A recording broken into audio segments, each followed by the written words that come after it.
So you've talked about the role of electronic exchanges.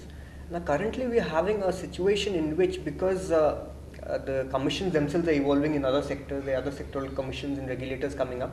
So now we have one unique case where one particular player has taken a certain amount of confirmation from the Forward Markets Commission to start a certain set of futures. But the sectoral regulator over there, in fact, this is electricity, has said that no, you need to take permission from us. Now, how do we handle this particular cross-sectoral, intersectoral overlaps that? No, in fact, there is no overlap. I don't want to talk about this in great detail because it's really little embarrassing. But the fact is that the regulator of electricity has, totally misunderstood its mandate. They are to improve the physical market and the physical trading. Nowhere the Act mandates them for futures. And futures is a financial market where delivery may or may not take place because we trade contracts, we don't trade commodity. Absolutely. And in that situation, they don't have either the domain knowledge nor the statutory support. There is no conflict between the two acts. But somehow there is a mistaken zeal in that sector to think that our mandate for developing the electricity market extends to the futures market. That's not the case. The futures market itself is mandated under the constitution under a different entry in the 7th schedule, and that cannot extend to the electricity regulator, because by logically extending to the electricity regulator, it will also extend to the state regulators. Now, since futures market is a pure central subject, whereas electricity is a concurrent subject, so the states have a role in that. So this will essentially mean that the state regulators also will regulate part of the futures. Now that is absurd. That is constitutionally impermissible. So therefore, this is a misunderstanding on the part of the electricity regulator, and that issue will be sorted out in due course. Right, sir. So why are we so scared of allowing corporate buyers and the large international entities from coming into the commodity future markets in India? Actually, the corporate entities are not disallowed to play in the futures market. The problem is their hedge requirements are much larger. Now, to meet that hedge requirement, today's retail brokers or retail speculators are not adequate to take the counterparty risk. Hence, we need institutional players.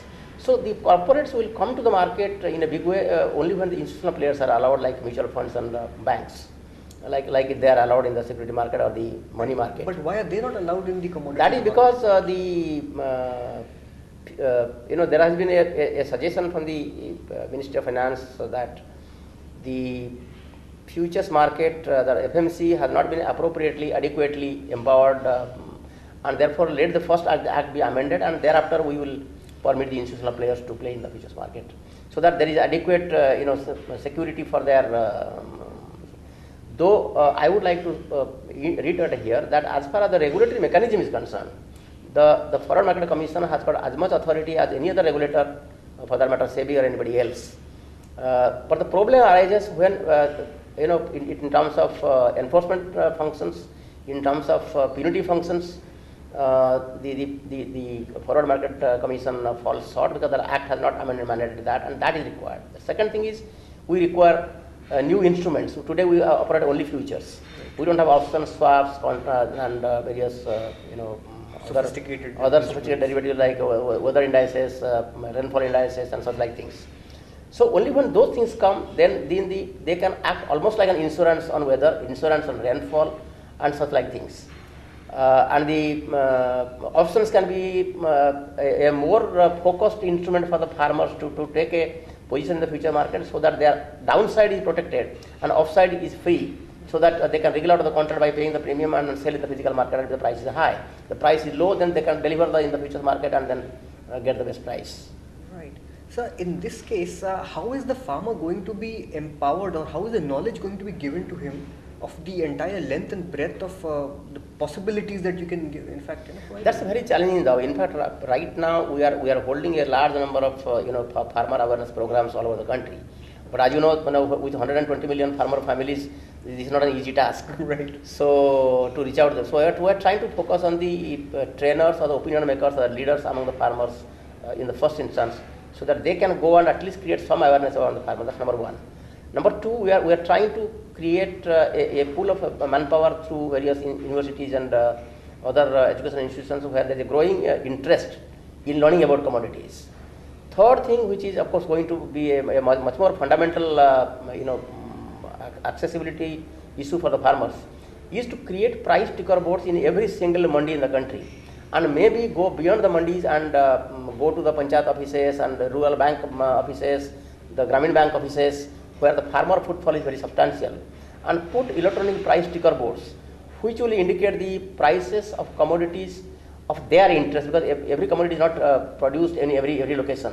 So commodities of their interest, the spot price of today, the futures contract prices of the various months of various exchanges through that electronic board. So the farmer are aware of the price. So that information empowerment, as I was talking about, right, is the first step to at least achieve 70-80% of benefit to the farmers. And that price ticker board we are going to take every single mandi in the next few years, and we are starting with this current year.